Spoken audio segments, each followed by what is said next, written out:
Assalamualaikum warahmatullahi wabarakatuh. Alhamdulillahirabbil alamin wa bihi nasta'inu ala umuri dunya waddin.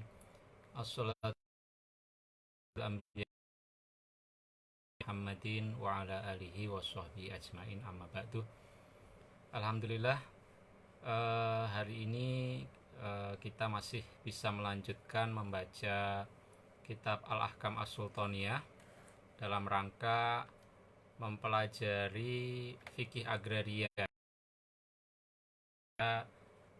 bagian-bagian tertentu dari kitab Al-Ahkam As-Sultaniyah yang memang secara khusus membahas beberapa persoalan yang berkaitan dengan agraria ya, soal tanah, soal air, bahkan juga soal tata ruang ya,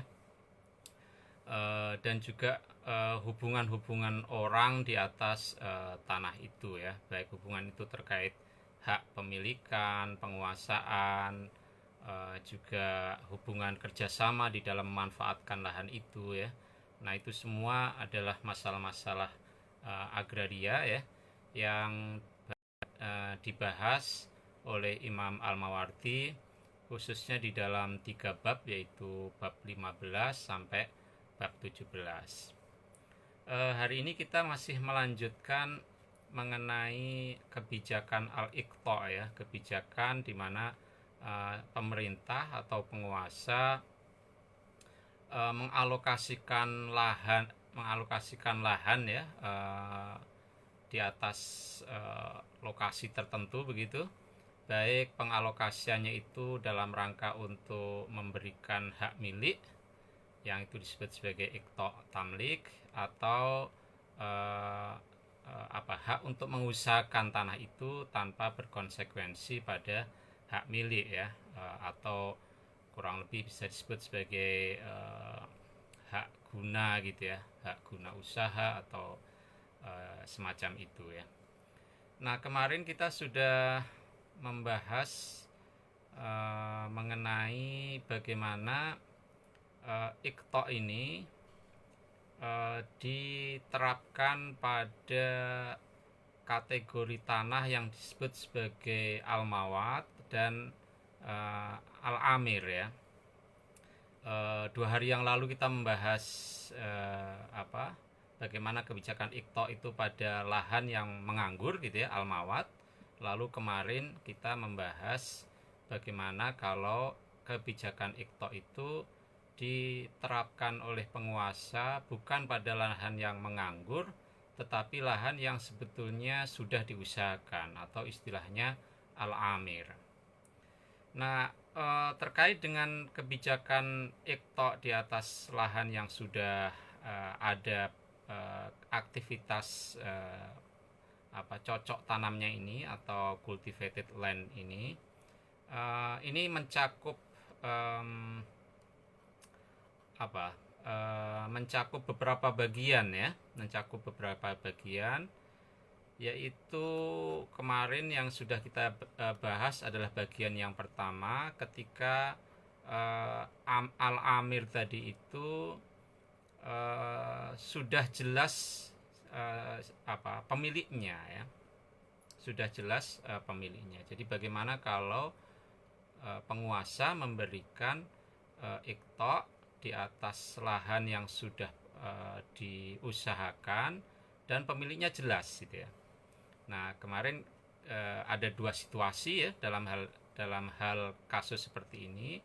Pertama, jika itu berada di Darul Islam ya, maka sultan tidak punya wewenang untuk memberikan iqta di atas lahan yang sudah ada aktivitas usaha tani atau ada aktivitas produktif di atasnya, baik tanah itu dikuasai oleh seorang muslim atau seorang dhimmi ya, non muslim tetapi menjadi bagian dari masyarakat di negara di kekuasaan Islam gitu ya, atau tanah itu merupakan aset Baitul Mal ya.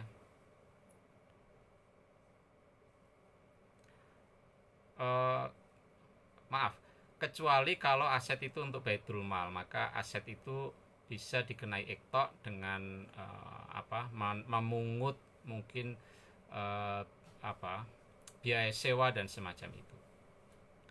Lalu situasi yang kedua adalah jika al-amir itu berada wilayah eh, di wilayah yang bukan wilayahnya pemerintahan Islam ya, tetapi di wilayah pemerintahan lain, dan pemerintahan lain itu bermusuhan dengan pemerintahan Islam ya, atau istilahnya darul harbi ya. Nah, kalau dalam kondisi yang demikian maka iqta bisa dijalankan ya, meskipun itu belum dikuasai sebetulnya oleh orang muslim, katakanlah seperti itu, dan itu kaitannya dengan harta. Nah, itu yang pertama kemarin ya, yang hari ini kita mau bahas. Jadi ini jenis al-amir yang kedua adalah jika lahan yang tidak lahan yang sudah diusahakan amir ini tidak jelas pemiliknya ya. Kalau yang tadi kan jelas pemiliknya, kalau yang ini tidak jelas pemiliknya. Inilah yang nanti ini akan kita baca ya, kita bahas, dan bagian yang mau kita bahas terdapat di halaman 288 ya. Jadi bagi Anda yang sudah mengunduh, silahkan kalau mau mengikuti silahkan dibuka di halaman 288 dan kita akan membaca mulai dari paragraf yang kedua. Sebelum itu tentu seperti kelaziman dan merupakan etikanya ya, di dalam mengaji ini kita kirim surah Al-Fatihah terlebih dahulu kepada Nabi Muhammad SAW dan juga kepada pengarang kitab ini ya, dengan harapan kita memperoleh manfaat tentunya dari mengaji fikih agraria ini, dan tentunya bisa kita kontekstualisasikan dengan kondisi sekarang ya. Ala hadiniyah wa ala kulli niyatin sholihah wa ila Muhammadin sallallahu alaihi wasallam wa azwajihi wa dzurriyyatihi ahli baitihi wa ila ruhi musannif hadzal kitab Syekh Imam Mawardi rahimahullahu taala wa nafa'ana bihi wa bi ulumihi fid dharain amin. Al-Fatihah. Bismillahirrahmanirrahim. Alhamdulillahirabbil alamin arrahmanir rahim maliki yaumiddin iyyaka na'budu wa iyyaka nasta'in ihdinas siratal mustaqim siratal ladzina an'amta 'alaihim ghairil maghdubi 'alaihim waladdallin amin. Bismillahirrahmanirrahim. Wadharbu tsani, adapun jenis al-amir yang kedua. Imam Mawardi al-amir ini atau lahan yang sudah diusahakan nih, cultivated land ini bukan lahan menganggur. Yang pertama tadi adalah al-amir yang jelas pemiliknya gitu ya. Nah, yang kedua ini adalah minal amiri, dari lahan al-amir cultivated land, sesuatu artinya ya lahan lam yata'ayyan yang tidak jelas malikuhu pemiliknya, walam yatamayyaz dan tidak tertentu mustahiquhu orang yang punya klaim atasnya ya. Jadi ini dua hal yang berbeda ya. Beberapa waktu lalu sudah saya sampaikan antara pemilik ya, malik pemilik, dengan mustahik. Mustahik itu artinya orang yang menuntut hak, artinya dia punya klaim di situ. Kalau malik berarti dia orang yang sudah punya hak milik penuh ya atas suatu lahan gitu ya. Sedangkan mustahik ini belum memiliki hak milik penuh ya, tetapi dia punya dasar klaim atas lahan itu ya. Dia menguasai lahan itu tetapi belum memilikinya ya. Misalnya apa? Misalnya ketika seseorang melakukan ihyaul mawat, membuka lahan yang menganggur, lalu dia penuhi seluruh prosedurnya, maka dia menjadi pemilik penuh ya, menjadi malik ya atas lahan itu ya. Tetapi kalau dia belum menjalankan penuh 3 prosedur di dalam ihyaul mawat yang sudah kita bahas pada bab 15, maka dia punya dasar klaim ya, dia dia mustahik di situ ya, dia orang yang bisa meminta hak, artinya bisa punya klaim atas lahan itu, tetapi belum penuh sebetulnya. Nah, jenis yang kedua ini adalah al-amir, yang pemilik dan orang yang punya klaim atasnya itu tidak jelas gitu ya. Itu jadi artinya ini berbeda dari yang pertama, di mana kalau yang pertama itu adalah al-amir yang pemiliknya sudah jelas ya. Wahwa adapun al-amir atau cultivated land yang pemiliknya atau orang yang punya klaim atasnya ini tidak jelas, itu ala salah satu aksamin, terdiri dari 3 jenis ya. Nah, ini dibagi lagi ternyata yang bagian kedua ini ya. Ahaduha adapun yang pertama ya, yang pertama dari al-amir ya, yang tidak jelas pemiliknya, itu mastofahu, lahan yang telah disisihkan, yang telah menyisihkan padanya al-imamu imam, li baitil mali untuk baitul mal, min futuhil biladi pada saat ditaklukkannya suatu wilayah ya, dibukanya, dibebaskannya suatu wilayah. Jadi ketika terjadi penaklukan suatu, lalu lahan itu lahan yang sudah diusahakan, dan menurut hukum perang pada masa itu kan harta rampasan perang, maka bisa saja seorang penguasa itu, seorang pemimpin itu kemudian menetapkan bahwa lahan itu tidak dibagi ya di antara tentara penakluk itu, tetapi diserahkan kepada Baitul Mal ya. Inilah yang dilakukan oleh Umar ya misalnya. Nah, jadi ketika itu diperuntukkan kepada Baitul Mal, maka sebetulnya itu menjadi asetnya Baitul Mal, tetapi dia dikuasai, ini kalau kasus Umar ya, itu tapi dia tetap dikuasai oleh pemilik lahan yang sebelumnya sudah menggarapnya ya.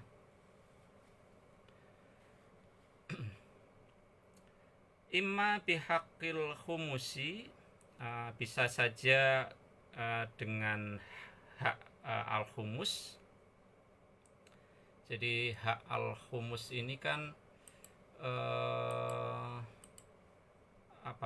ketentuan di dalam surah 8 ayat 41 bahwa harta rampasan perang itu kemudian diperuntukkan seperlimanya itu untuk Allah, untuk Rasul, untuk kerabat Rasul, untuk anak yatim, untuk orang miskin, dan untuk Ibnu Sabil ya. Jadi di antara harta rampasan perang itu seperlimanya kemudian dihususkan untuk kelompok-kelompok ini ya. Nah,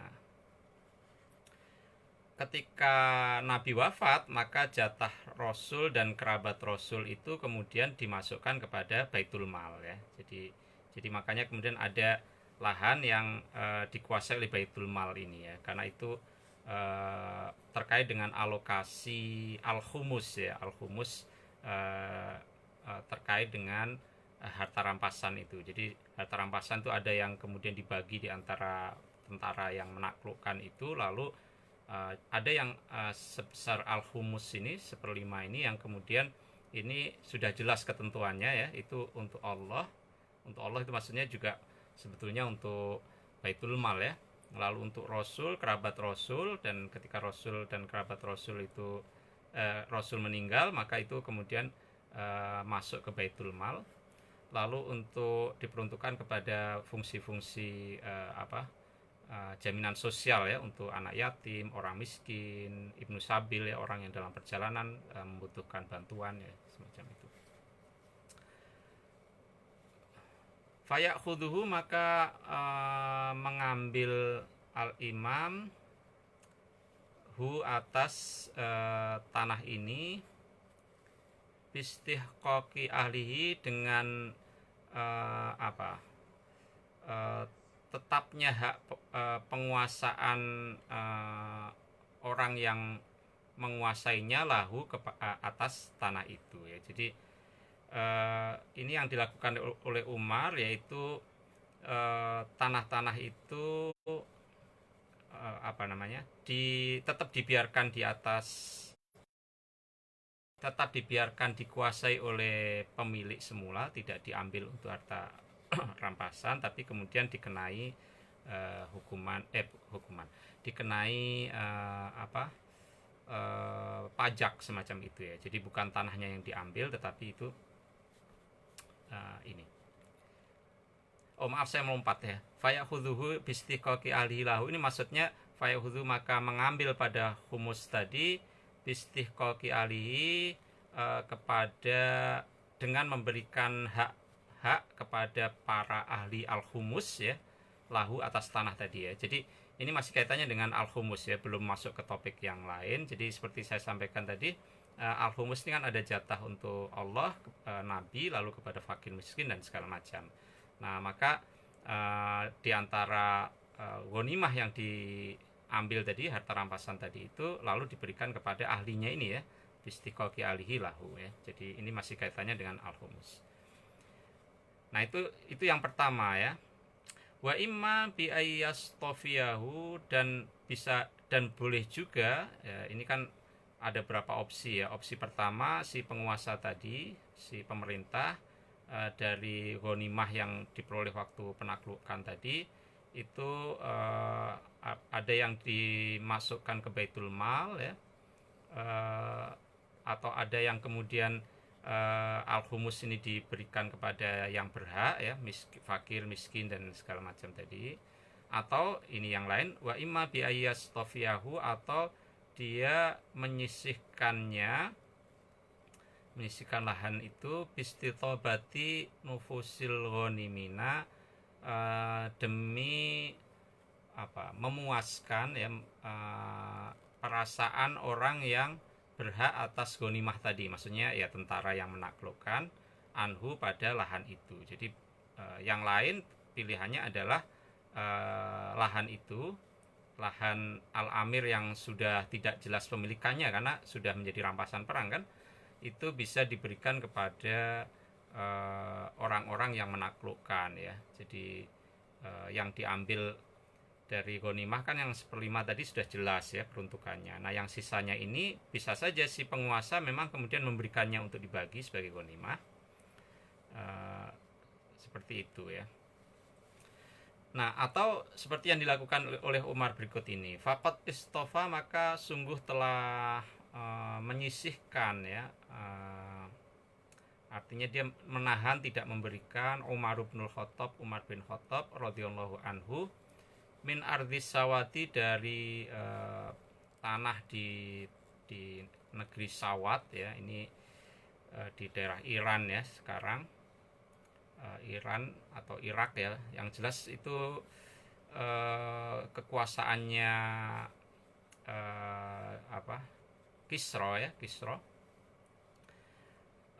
Min ardisawati, dari daerah Sawat, amwala Kisra, harta bendanya Kisra, wa ahla baitihi, dan ya kerabatnya ya, dan bangsawan kerabatnya Kisra, wama, dan harta-harta haroba, yang telah meninggalkan anhu pada harta itu, arbabuhu, pemiliknya ya, mereka lari, kalah perang, mereka lari. Jadi sudah tidak jelas lagi pemiliknya karena sudah ditinggalkan ya. Ini kan jenis al-amir yang kedua, itu lahan cultivated land, tapi pemiliknya sudah tidak jelas lagi karena dia sudah menjadi, statusnya sudah menjadi harta rampasan perang. Au halaku, atau pemiliknya itu sudah binasa ya. Jadi ini kemudian menjadi harta rampasan perang. Nah jadi kalau Umar ini memilih pada waktu itu untuk tidak membagikan lahan itu kepada para ghanimin ya, kepada para tentara yang berhak atas ghanimah itu. Dan ini kemudian menimbulkan protes keras sebetulnya ya dari pasukannya dan bahkan dari para sahabat senior, karena dianggap mengingkari ya, menyalahi praktek yang sudah pernah dilakukan oleh Nabi ketika Nabi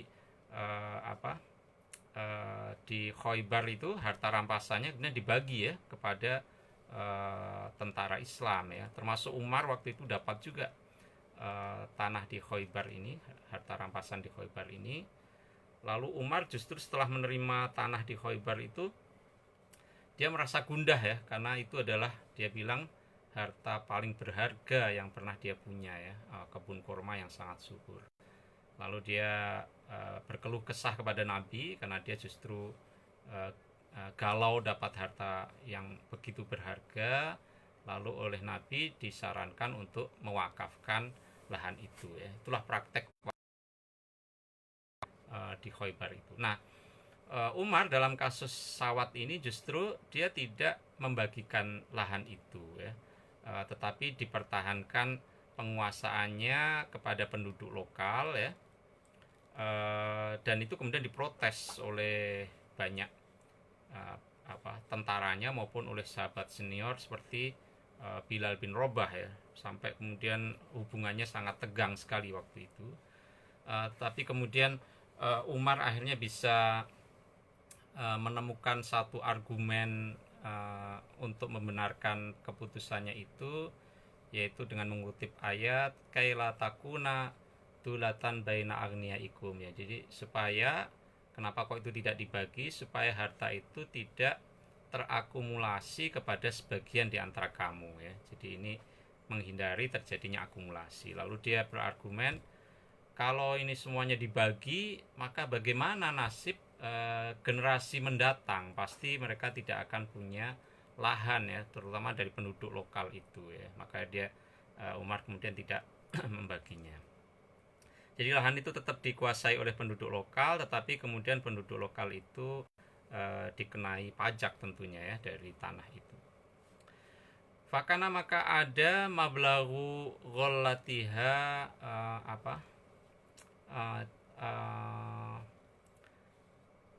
perolehan pendapatan dari tanah itu ya, yang tidak dibagi tapi kemudian tetap diolah oleh penduduk lokal dengan ada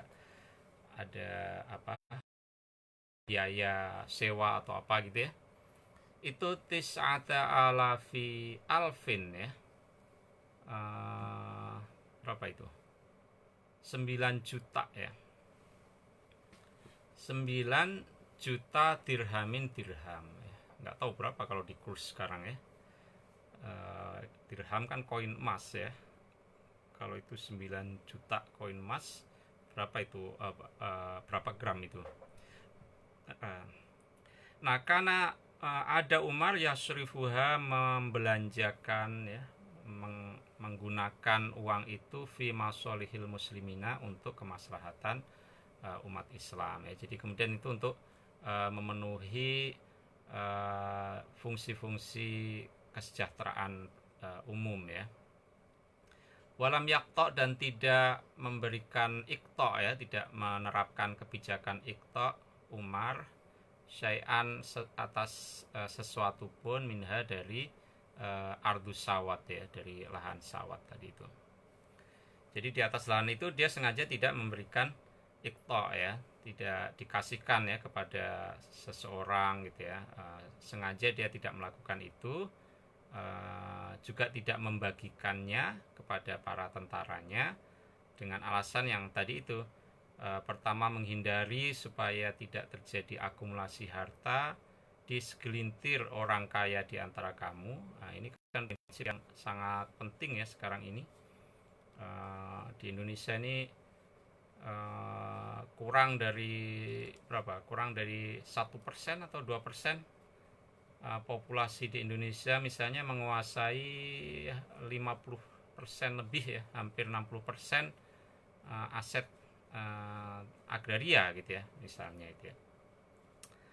Nah itu kan kebangetan gitu ya. Nah justru inilah yang dihindari oleh Umar. Itu alasan pertama. Lalu alasan yang kedua, untuk menjamin kesempatan generasi mendatang supaya tetap bisa memperoleh akses lahan.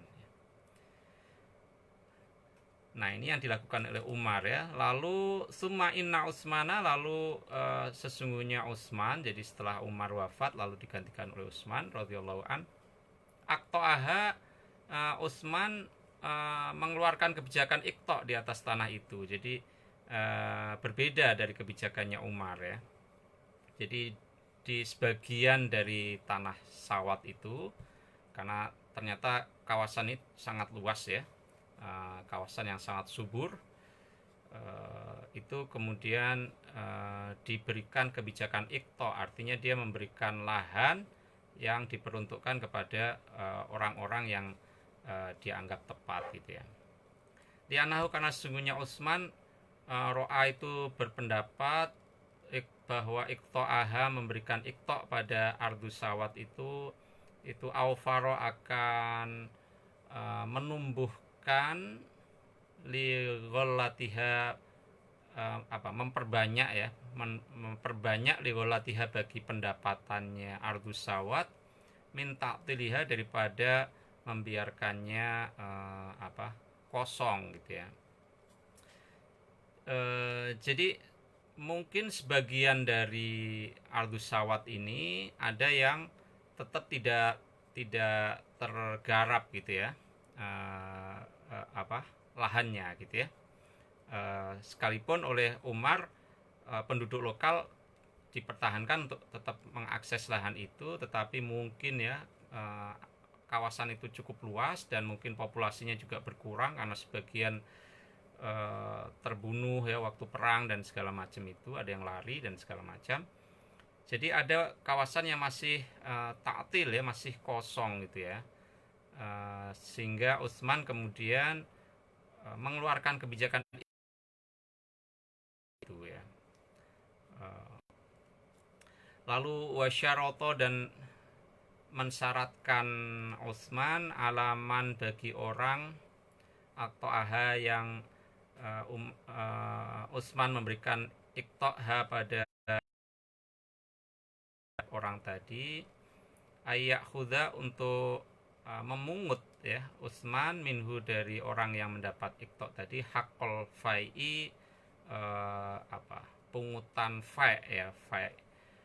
Fai ini satu jenis pungutan atas lahan gitu ya. Fakana, maka ada dalika ikto minhu, dari Utsman itu, ikto'a ijarotin, adalah ikto berupa hak sewa. Jadi kebijakan pemberian lahan ini bukanlah untuk memberi lahan sebagai hak milik, tetapi ikto ijaroh ya, ikto pemberian lahan berupa konsesi sewa gitu ya. La ikto'a tamlikin, bukan ikto untuk pemberian hak milik, bukan distribusi lahan gitu ya. Nah, karena kebijakan itu maka fatwa farod, maka berlimpah golatuhu, pendapatannya ardus sawat ya. Karena sebagian yang masih kosong tadi mungkin di luar, sama sekali di luar ya, saya belum dapat informasi dari kitab ini, tapi yang dilakukan oleh Umar kan membiarkan lahan di ardus sawat tadi tetap pada penduduk lokal, tetapi ternyata dari keterangan ini masih ada yang taktil ya, masih ada yang kosong gitu ya di ardus sawat ini, sehingga kemudian Utsman berbeda dengan Umar, kemudian memberikan kebijakan ikto ya, memberikan alokasi lahan di lokasi itu ya, karena dengan melakukan itu lahan-lahan yang belum tergarap tadi kemudian bisa menghasilkan income ya. Hatta balagot, sehingga mencapai gholah tadi itu, pendapatannya tadi, alama, hingga mencapai bilangan kila yang dikatakan khamsina alfi dirhamin, 50 juta dirham ya. Jadi berapa kali lipat nih ya. Kalau tadi masa Umar kan 9 juta dirham ya. Nah, ini kemudian melonjak ya, menjadi 50 juta dirham ya. Fakana, maka ada minha, dari pendapatan ini, sholatuhu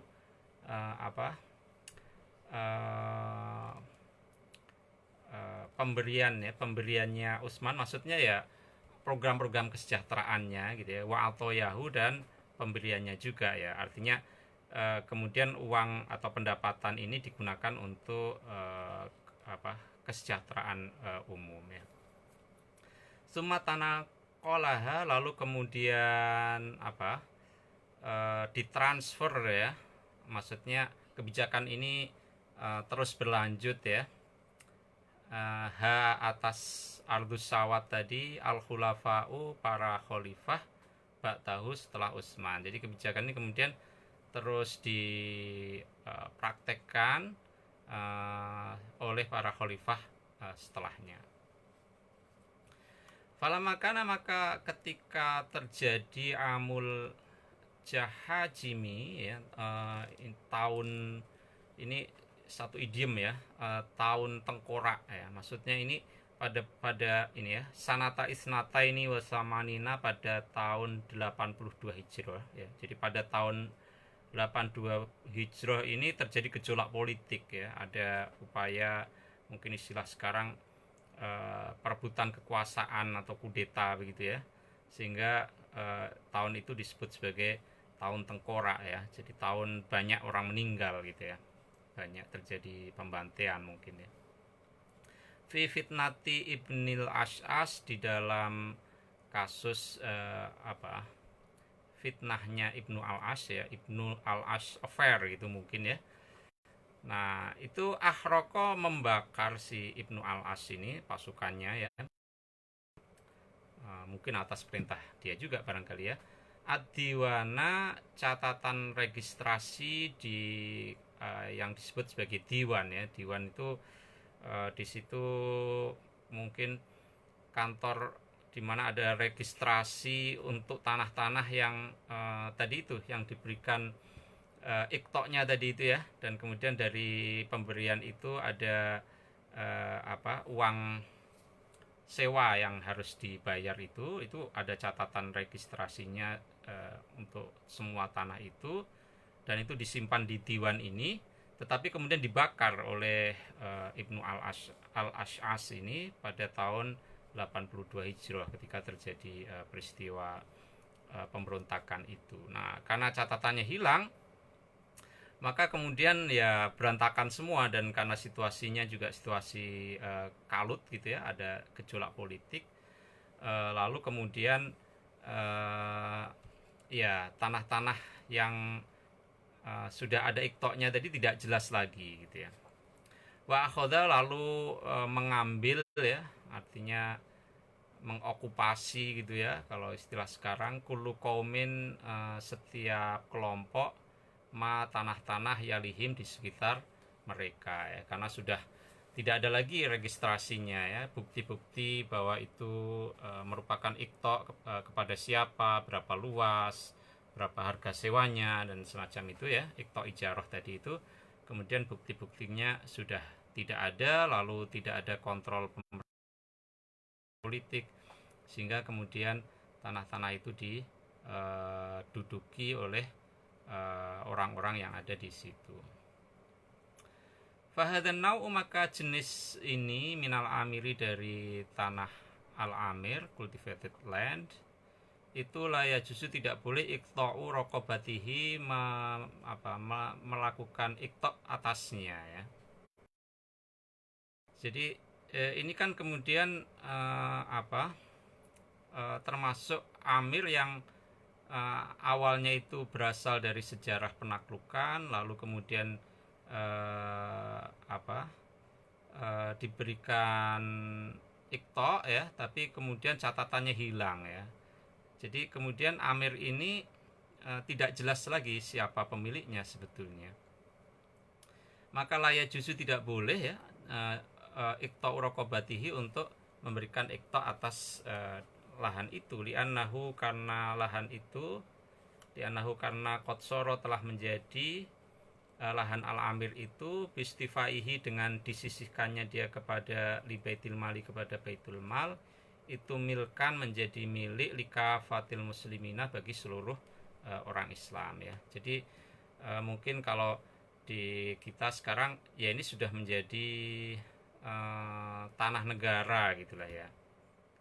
Jadi tidak tertentu lagi siapa pemiliknya gitu ya. Fajaro maka berlaku ala rokobatihi atas statusnya al-amir ini hukmul wukufi seperti halnya hukum wakaf al-mu'abbadati yang abadi ya, wakaf yang selama-lamanya ya. Wakaf itu kan ada yang mu'akkad ya, kalau dia dibatasi oleh waktu. Ada juga yang kemudian berlaku selamanya atau wakaf mu'abbad ya. Wasoro dan menjadi istilaluhu keuntungan dari usaha memanfaatkan wakaf ini atau harta baitul mal ini itu huwal mal menjadi harta al maudhu'u yang menjadi objek fi hukukihi di dalam hak-haknya orang banyak. Artinya yang kemudian dibagi adalah keuntungan dari al-amir ini, al-amir yang kemudian telah menjadi asetnya baitul mal tadi ya. Jadi bukan tanahnya yang kemudian dikenai kebijakan iqta untuk dialokasikan ya kepada pihak lain, tetapi al-amir yang kemudian sudah menjadi baitul mal ini, asetnya baitul mal ini oleh baitul mal, lalu hasil dari pemanfaatan menjadikan lahan itu produktif, menghasilkan keuntungan. Nah, hasil keuntungan itulah yang kemudian menjadi objek untuk ditasarufkan ya.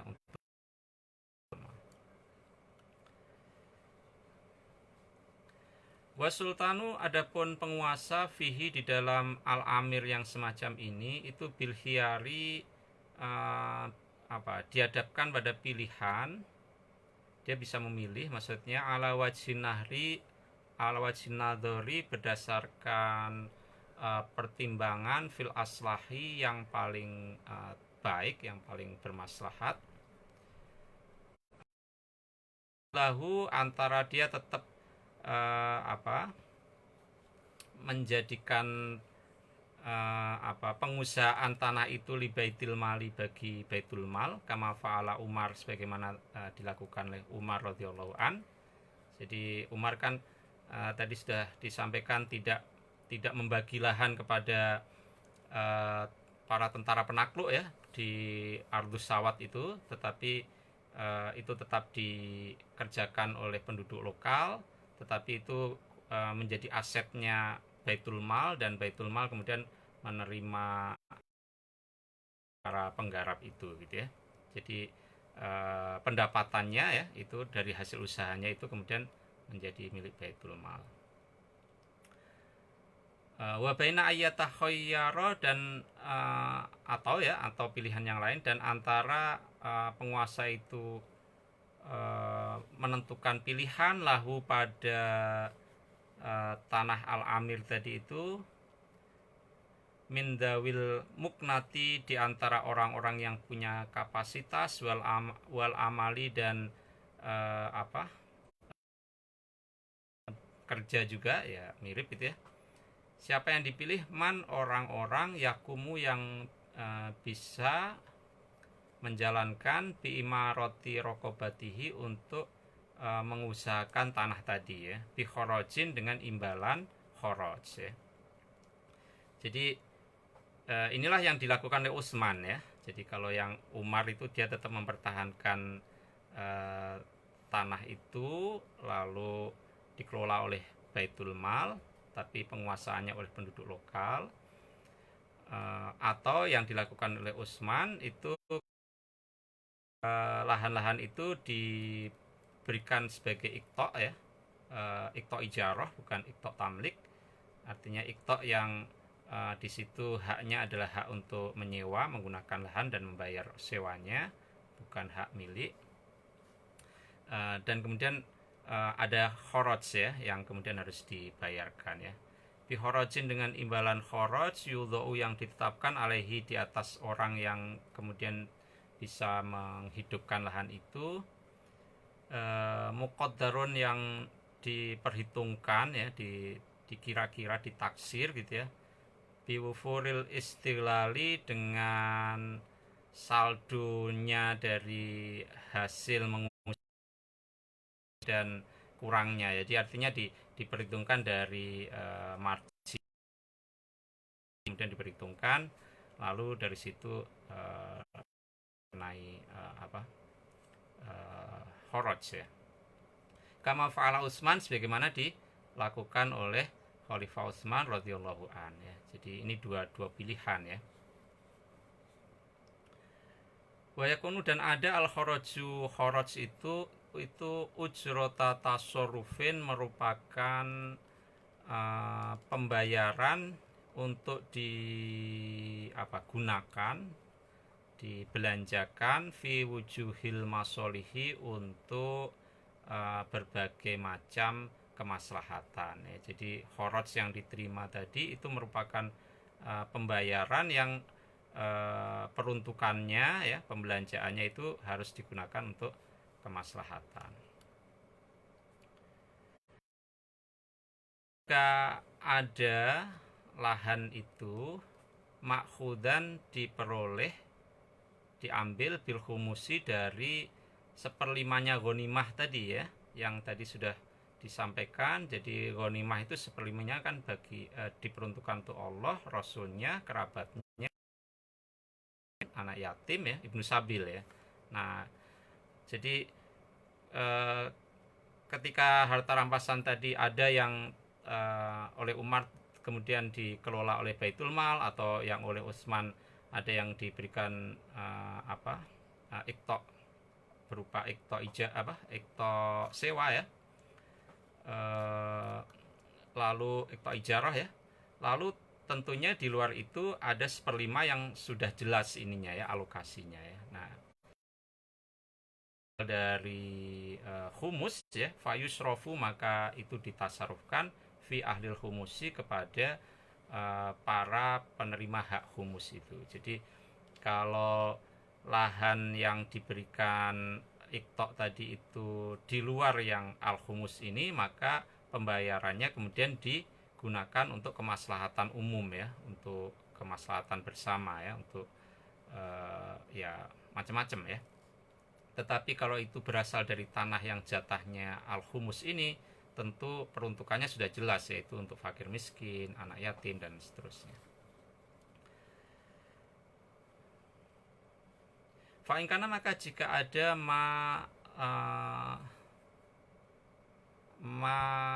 ini apa?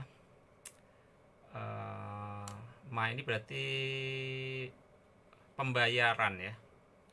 Waldo'ahu, yang menetapkan penguasa pada orang yang dikasih tanah tadi, minal khoroji, dari pembayaran khoroj itu, muqasamatan, berupa pembayaran bagi hasil ya, in kind gitu, ala syatri, sejumlah 50-50 ya, bahasa Jawanya maro gitu ya.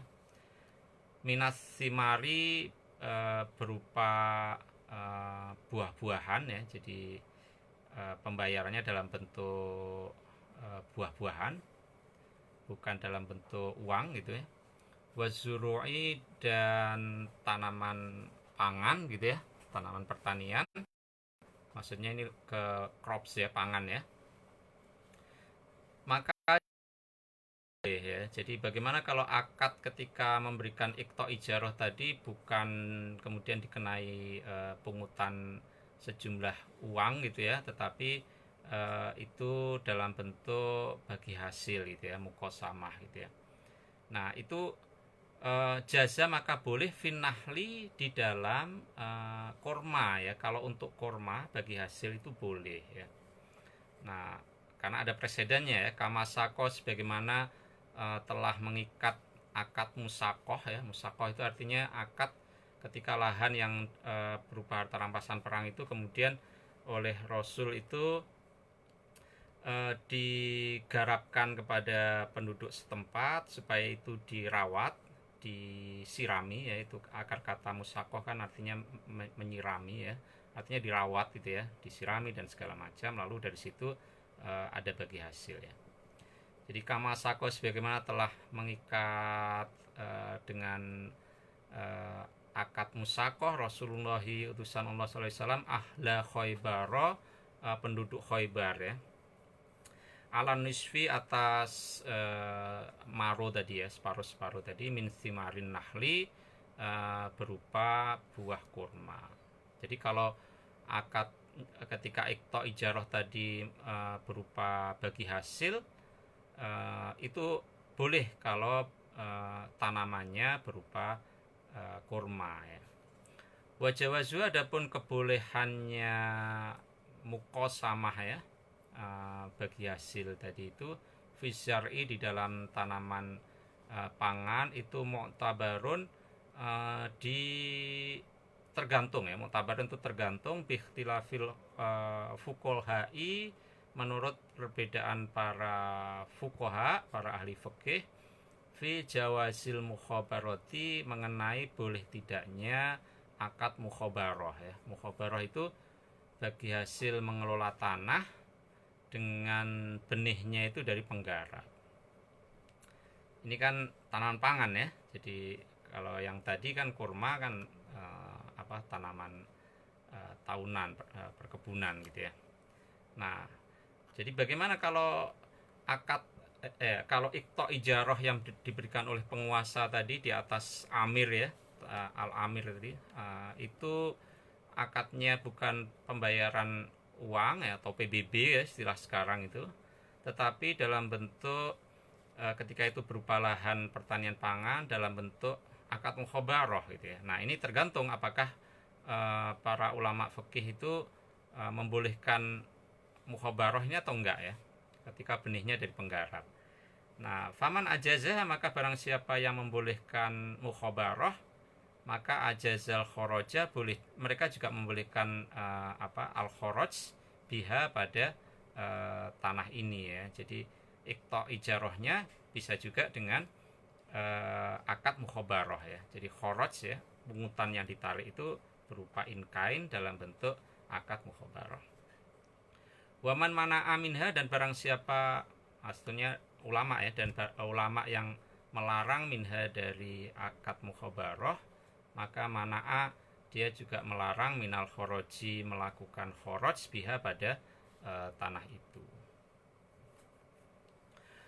Nah, tapi ada pendapat yang ketiga, wakila, dan dikatakan, artinya ini pendapat yang ketiga, bal ya justru, tetapi boleh al khoroju, melakukan khoroj biha, pada tanah itu, wa in mana'a, dan sekalipun dia melarang al mukhabarata, mukhabarah. Jadi ulama yang ketiga ini dia melarang mukhabarah, tetapi kalau khoroj dia membolehkan. 5 ya ta'alaku biha, karena berhubungan dengan